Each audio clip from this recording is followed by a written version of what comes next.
Hello guys, it's ya boy Top 10 World here, back at it again with another video. Coming in at number 10 is Crims, who plays for Fnatic.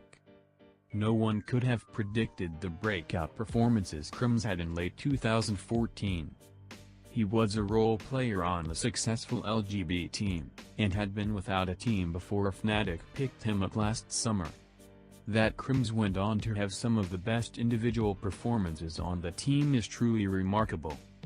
He was not a player who caught a hot streak and went with it. His nearly flawless fundamentals, especially with the M4A1S and AK-47, allowed him to elevate his level of play almost overnight, and what's more, he stayed up there for a year now. A cornerstone in the world's best team's success, and easily one of the best players in CSGO. Number 9. While fans go crazy about Shroud's exciting flick shots, the true star of Cloud9 and the player who makes the team, who in the summer was a legitimate threat to contend for titles, is Skadoodle, one of the world's best snipers. He's the best North American player, at least until Heiko fully returns, by far the most consistent player on Cloud9, and the team relies on his strong play more than anyone else's. It's possible Skadoodle will climb the rankings in the future, but his team must regain top form to do so. Competing in North America won't help him here. Number 8. Shox started playing Counter-Strike back in the days of 1.5, and then slowly moved on to each next version of the game, ending up in Counter-Strike Source. In 2008, he started making his breakthrough with a team called Creative, and already in March 2009 he joined Very Games for the first time.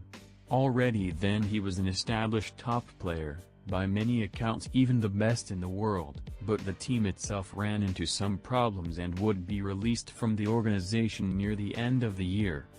Shox would then even try out playing Counter-Strike 1.6 for a short period in 2010. But he went back to Counter-Strike Source to represent Team Rocket, LDLC.com, and later 3dmax together with another current star, Adil Scream Benralatom.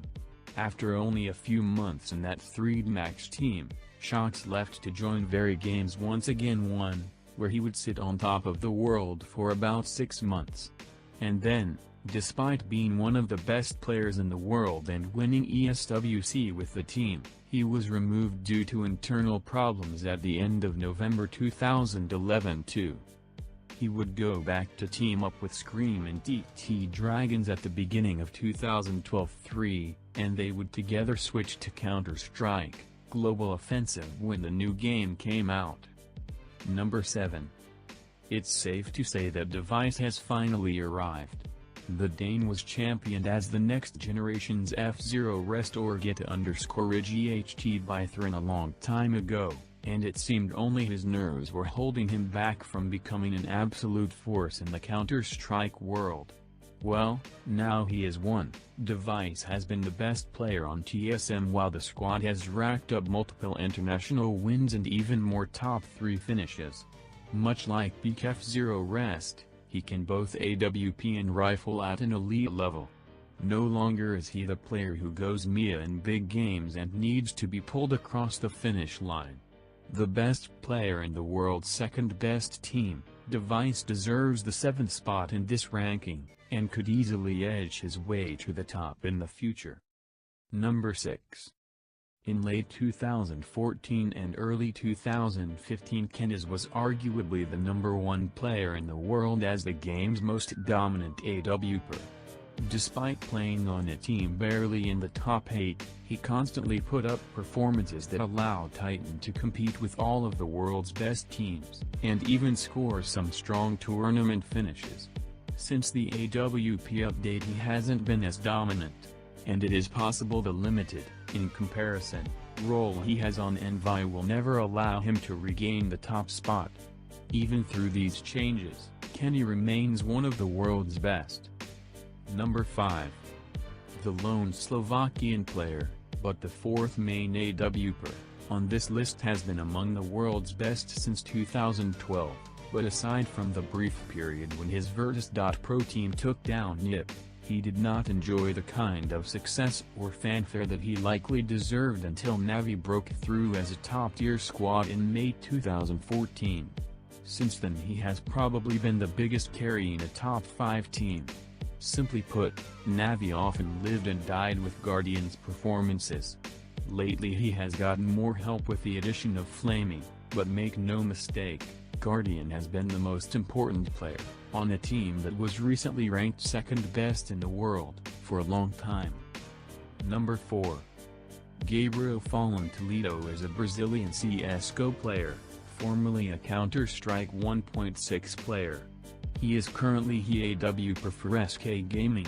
He founded the Brazilian sports organization Games Academy in January 2012 in São Paulo, Brazil. Fallen went from playing as a hobby to playing professionally in 2009 when NAC, FNX and his old teammates invited him to Firegamers. His team won against MIBRA in the WCG 2009 Brazil finals and gave him the confidence in himself to go further. As CS 1.6 was dying off at the beginning of 2012, Fallen wanted to keep things going in Brazil. He founded Games Academy in January and would give classes for people to get better at the game. With the fees he collected from the classes, he started creating his own tournaments in Brazil. He created Games Academy, starting with 15 students, growing it to more than 1,500. In 2015, he was regarded to be the most influential esports personality in Brazil. Number 3. This should come as no surprise to anyone who has been actively following the scene. Aloft has lived up to all the promises, and more, of the LGB days.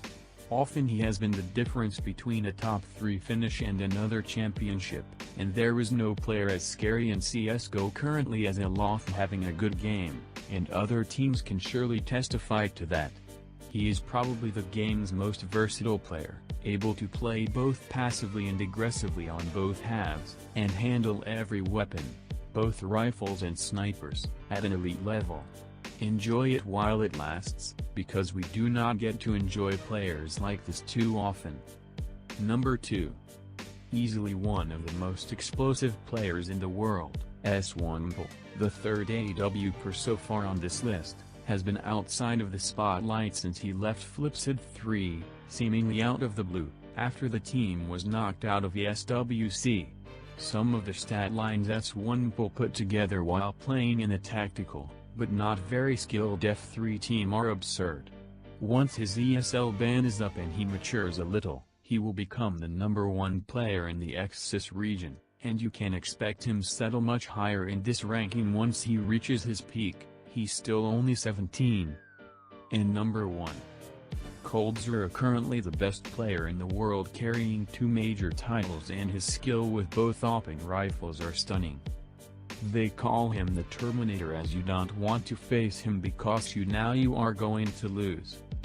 He is known for killing and not getting killed as to the insane KD ratio this man has.